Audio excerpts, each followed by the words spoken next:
चुप रहने के फायदे, मौन की शक्ति। Gautam Buddha story in Hindi. एक कहानी को शुरू करने से पहले आप कमेंट बॉक्स पर ओम बुद्धाय नमः लिखकर वीडियो को लाइक कर दें। एक बार गौतम बुद्ध अपने आश्रम में अपने सभी शिष्यों को शिक्षा दे रहे थे कि दुनिया की सबसे तेज छुरी हमारी जबान है और दुनिया के सबसे खतरनाक हथियार हमारे शब्द हैं, जो बिना किसी का खून बहाए लोगों को अंदर ही अंदर मार सकते हैं। हमारे शब्द हमारी ताकत हो सकते हैं, लेकिन यह हमारी सबसे बड़ी कमजोरी भी हो सकते हैं। अगर हमें नहीं पता कि कब, कहाँ और क्या और कितना बोलना है, यदि हम सही समय पर सही इरादे के साथ सही शब्दों का प्रयोग करते हैं तो यह हमें एक सफल व्यक्ति बनाता है। लेकिन अगर हम यही सही समय पर सही इरादे से सही शब्दों का इस्तेमाल नहीं करते तो यह हमारे जीवन को नर्क से बदतर बना सकता है। तो दोस्तों, आज की स्टोरी के माध्यम से मैं आपको बताने वाला हूं कि चुप रहकर कैसे हम अपने जीवन को बदल सकते हैं। आपको चुप रहने की शक्ति का एहसास इस वीडियो में होने वाला है। वीडियो शुरू करने से पहले कमेंट बॉक्स में नमो बुद्धाय लिखकर वीडियो को लाइक जरूर करें। तो चलिए शुरू करते हैं इस कहानी को। भारत में एक बहुत ही प्रसिद्ध बौद्ध भिक्षुक रहा करते थे। उनका नाम गौतम बुद्ध था। गौतम बुद्ध अकेले रहते थे।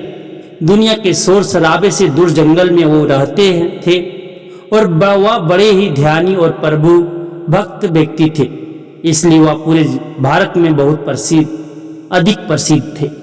एक दिन एक राजकुमार गौतम बुद्ध के पास आया और बोला, ए प्रभु भिक्षु, मैं हमेशा थका हुआ, निराश और परेशान महसूस करता हूँ।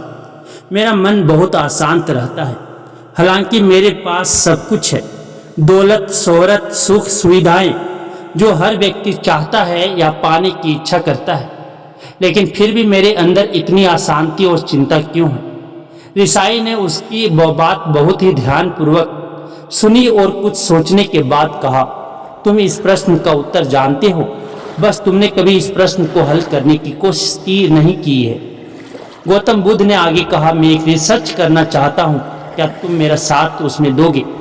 इस रिसर्च के बाद तुम्हारे जीवन में किसी भी तरह की अशांति और चिंता नहीं रहेगी। ये बातें सुनकर राजकुमार बहुत हैरान था। उसने गौतम बुद्ध से कहा, बताइए मुझे क्या करना होगा? अपने मन की शांति के लिए मैं कुछ भी करने को तैयार हूँ। राजकुमार की इन्हीं बातों को सुनकर भिक्षु ने कहा, तो फिर आप अगले 15 दिन के लिए मेरे आश्रम में रहोगे और एक सामान्य व्यक्ति की तरह अपना जीवन व्यतीत करोगे, और इन 15 दिनों में तुम अकेले और चुपचाप रहोगे, जितना हो सके कम बोलोगे। राजकुमार उस भिक्षु की बातें सुनकर सम्मत हो गया। पहले दिन राजकुमार को लगा कि उसका मन सामान्य से अधिक अशांत और विचलित है। उसके मन में तरह तरह के विचार आ रहे हैं और वह आम लोगों की तरह जीवन जीने में असहज महसूस कर रहा है। उसे अंदर से बोलने की इच्छा हो रही थी, लेकिन वह चुपचाप रहा। उसके मुंह से एक भी शब्द नहीं निकला, बस वह चुपचाप बैठा रहता। लेकिन रात होते होते उसे अंदर ही अंदर शांति का अनुभव होने लगा। उसके लिए एक अनुभव अजीब था। वह खुद से पूछ रहा था कि वह अंदर ही अंदर इतना खुश क्यों है और उसकी आंतरिक बेचैनी और चिंता कम क्यों होने लगी है। अगले दिन राजकुमार अकेला चुपचाप बैठा रहा और वह प्रकृति को निहार रहा। वह पौधों को, फूलों को, आकाश में उड़ रहे पक्षियों को। वह अपने जीवन में पहली बार यह अद्भुत दृश्य महसूस कर रहा था कि उसके पास कितनी सुंदरता है। वह दिन भर प्रकृति की सुंदरता को निहारता रहता और उसकी ताजगी को महसूस करता रहता। इसी तरह से 10 दिन बीत गए और उसके मन की सारी बेचैनी, सारी हलचल, सारी उथल पुथल और सारा तनाव गायब हो गया। 11वें दिन की सुबह राजकुमार फिर से एकांत में बैठ गया और कुछ ही मिनटों में उसकी आंखें अपने आप बंद हो गई और वह गहरे ध्यान में चला गया। वह पूरे दिन वहीं पर आंखें बंद करके बैठा रहा और गहरे ध्यान में डूबा रहा। ना कोई शब्द, ना कोई चिंता। राजकुमार भीतर से असीम शांति और आनंद से भर गया। राजकुमार अपने बाकी के 4 दिन इसी तरह गहरे ध्यान में व्यतीत करने के बाद 15 दिन बाद गौतम बुद्ध के सामने प्रस्तुत हुआ और गौतम बुद्ध को प्रणाम करके बोला, प्रिय भिक्षु, मुझे उत्तर मिल गया कि मेरे मन में इतनी उथल पुथल और चिंता क्यों थी। मैं जान गया कि मेरा मन इतना अशांत और विचलित क्यों था। गौतम बुद्ध मुस्कुराते हुए पूछा, बताओ क्या उत्तर मिला तुम्हें? राजकुमार ने कहा, मैं जरूरत से अधिक बातें करता था। मैं किसी पर भी अपने शब्द और ऊर्जा व्यर्थ करता था। मैं दिन भर अपने लोगों से फालतू की बातें करता रहता और फिर उन्हीं के बारे में अकेले में सोचता रहता और ज़्यादातर समय नकारात्मक ही सोचता रहता। इस तरह मैं ये बस अपना समय बर्बाद कर रहा था। ज़्यादा बोलने और नकारात्मक सोचने की वजह से मेरा मन अशांत और बेचैन हो गया था और इसी वजह से मैं किसी भी काम को ठीक से नहीं कर पा रहा था, जिसकी वजह से मैं हर काम में असफल होने लगा और फिर इन्हीं लगातार मिलने वाली असफलताओं की वजह से ही मैं और भी उदास और चिड़चिड़ा हो गया। इन्हीं सभी चीज़ों की वजह से मेरा जीवन नष्ट हो रहा था। लेकिन यहाँ पर बिताए हुए 15 दिन मेरे लिए पूरी तरह से अलग थे। मुझे कुछ अलग ही एहसास यहाँ पर हो रहा था। अब मुझे ऐसा लग रहा है मैं अपना जीवन पूरी तरह से जी रहा हूँ, लेकिन इससे पहले मैं अपना जीवन गलत तरीके से जी रहा था। और मैंने यह भी सीखा कि हमें सिर्फ ध्यान करने की जरूरत नहीं है। ध्यान अपने आप होता है जब हम इस शांत और मौन होते हैं। ध्यान के पिछले कुछ दिनों के दौरान मैंने जो पहली चीज सीखी वह यह है कि मनुष्य के जीवन के सबसे महत्वपूर्ण घटना स्वयं को जानना है।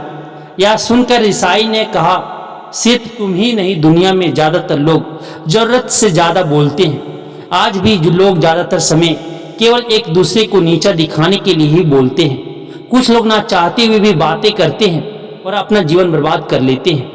गौतम बुद्ध ने राजकुमार को चुप रहने का महत्व समझाते हुए कहा। एक बार गौतम बुद्ध ने से उनके शिष्यों ने पूछा, प्रिय बुद्ध, आप ज्यादातर समय चुप क्यों रहते हैं? बुद्ध ने कहा, क्योंकि चुप रहने से व्यक्ति अंदर से अनंत शांति की गहराइयों में होता हूँ। मौन अपने भीतर उतरने की पहली सीढ़ी है। मौन के बिना स्वयं को जानना असंभव है। स्वयं को जानने और समझने का पहला नियम है कि मौन हो जाओ। उतना ही बोलो जितना अत्यंत जरूरत हो। बेफिजूल की बातें करना छोड़ दो। तुम अचानक पाओगे कि 90% से भी ज्यादातर लोग व्यर्थ ही ज्यादा बोलकर अपना समय बर्बाद कर रहे हैं। ना बोलने का कोई भी नुकसान नहीं है, लेकिन यदि आप ज्यादा बोलते हैं तो आप अत्यधिक गलती कर देते हैं। अगर व्यक्ति कम बोलना शुरू कर दे दो तो दुनिया की 90% मुसीबतें कम हो जाएगी, झगड़े फसाद कम हो जाएंगे, उपद्रव कम हो जाएंगे, अदालतें कम हो जाएगी। अगर लोग थोड़ा चुप रहना सीख लिए, संसार की बहुत सारी समस्याएं हैं, बहुत सारा उपद्रव सिर्फ बोलने से पैदा होते हैं। सारी बात मौन सीखने की है। जब तुम नहीं बोलते तब तुम एकांत में अकेले हो गए। भरे बाजार में भीड़ में खड़े होने नहीं बोलते, हिमालय के शिखर में पहुंच गए। जिसने मौन की कला जान ली वो भीड़ में भी अकेले होने की कला जान लेता है। वो अपने भीतर ही डुबकी लगाने लगता है। एकांत में तो आदमी स्वर्ग में है। दूसरे की उपस्थिति ही बेचैनी पैदा करती है। पहले तुम्हें चुप रहने की शक्ति को धारण करना होगा। इससे तुम अधिकतर ऊर्जा को बचा लोगे और फिर इसी स्थिति में पहुंच जाओगे कि तुम कम बोलने लगोगे। अगर तुम किसी के यहाँ पर जा रहे हो और परेशान हो जाओ तो ऐसे में उचित है कि आंखें बंद कर लो और अपने में खो जाओ। वहां से आपको ताजगी महसूस होगी, क्योंकि तुम्हारे अंदर ही जीवन का वह स्रोत छिपा हुआ है, वह किसी दूसरे में नहीं है। इसके बाद राजकुमार उस ईसाई से पूछते हैं, गौतम बुद्ध से पूछते हैं, आखिर कौन हमें अपने अंदर तक लेकर जाएगा? ये बातें सुनकर गौतम बुद्ध कहते हैं, तुम्हें स्वयं ही अपने अंदर उतरना होगा और वहीं से परम राज जीवन का आनंद ले पाओगे। आनंद का यहीं से जन्म हुआ है, यहीं से तुम मौत में डूब जाओगे। यहीं तुम्हारा सूरज उदय होगा और यहीं से अस्त होगा। इसी प्रकार तुम बार बार डुबकी लगाओ। जब भी तुम डुबकी लगाकर लौटोगे वहां से तुम पाओगे फिर ताजगी भरी जीवन की नई संपदा मिलेगी। इस नई शक्ति के जन्म होने से तुम्हारी थकान गई, उदासी गई, चिंता गई। जैसे कोई स्नान करके लौटता है तो शरीर शीतल हो जाता है, शांत हो जाता है। ऐसे ही जब कोई भीतर से साफ होकर वापस आता है, मौन में स्नान करके लौटता है, तो समस्त अस्तित्व, समस्त व्यक्तित्व शांत और मौन हो जाता है, आनंदित हो जाता है। जब तुम आंतरिक मौन की उस प्रकाष्ठा पर पहुंच जाओगे तब तुम पाओगे कि बोलने से भी तुम्हारा मन खंडित नहीं होता, वो बना ही रहता है। उसकी एक अंतर्धारा लगातार तुम्हारे भीतर बहती रहती है। तुम बोलते तो हो, तुम शब्द का उपयोग भी करते हो, लेकिन वो तुम्हारे मन को खंडित नहीं कर पाती। एक बार गहरे मौन में स्थिर हो जाओ, फिर तुम्हारी वाणी में भी मिठास आ जाएगी। तुम्हारा बोलना संगीतपूर्ण होगा, तुम्हारा बोलना सत्य होगा। तुम बोलोगे तो दूसरों पर भी शीतलता छा जाएगी। जैसे ही तुम अंदर से चुप होते हो, तुम इतने शक्तिशाली होने लगते हो कि समाज की निर्भरता तुम छोड़ने लगते हो। तुम्हारे जीवन में एक मस्ती आती है जो केवल दीवानों के जीवन में होती है। तुम्हारे चेहरे पर एक नई रौनक आ जाती है।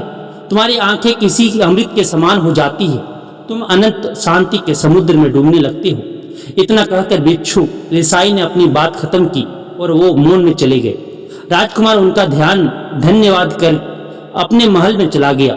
दोस्तों, आपने भी अनुभव किया होगा कि बहुत ज्यादा बात करने से दिमाग अशांत हो जाता है, जिससे तो हम अपने दिमाग पर नियंत्रण खो देते हैं और साथ ही अपना ध्यान भी खो देते हैं। जो लोग बहुत ज्यादा बोलते हैं उनके पास किसी एक काम पर ध्यान केंद्रित करने की काबिलियत नहीं होती। वो अपने किसी भी लक्ष्य पर पूरी तरह से केंद्रित नहीं कर पाते। अगर हमारा दिमाग एक जगह केंद्रित नहीं है तो हम जीवन की सच्चाई नहीं समझ पाते और ना ही मनचाही सफलता कभी हासिल कर पाएंगे। इसके अलावा भी आपने देखा होगा कि जो लोग अधिक बोलते हैं वो अक्सर लोगों के बीच हंसी का पात्र बन जाते हैं। जो लोग कम बोलते हैं और अपनी बात पर कायम रहते हैं उन्हें लोगों से सम्मान मिलता है।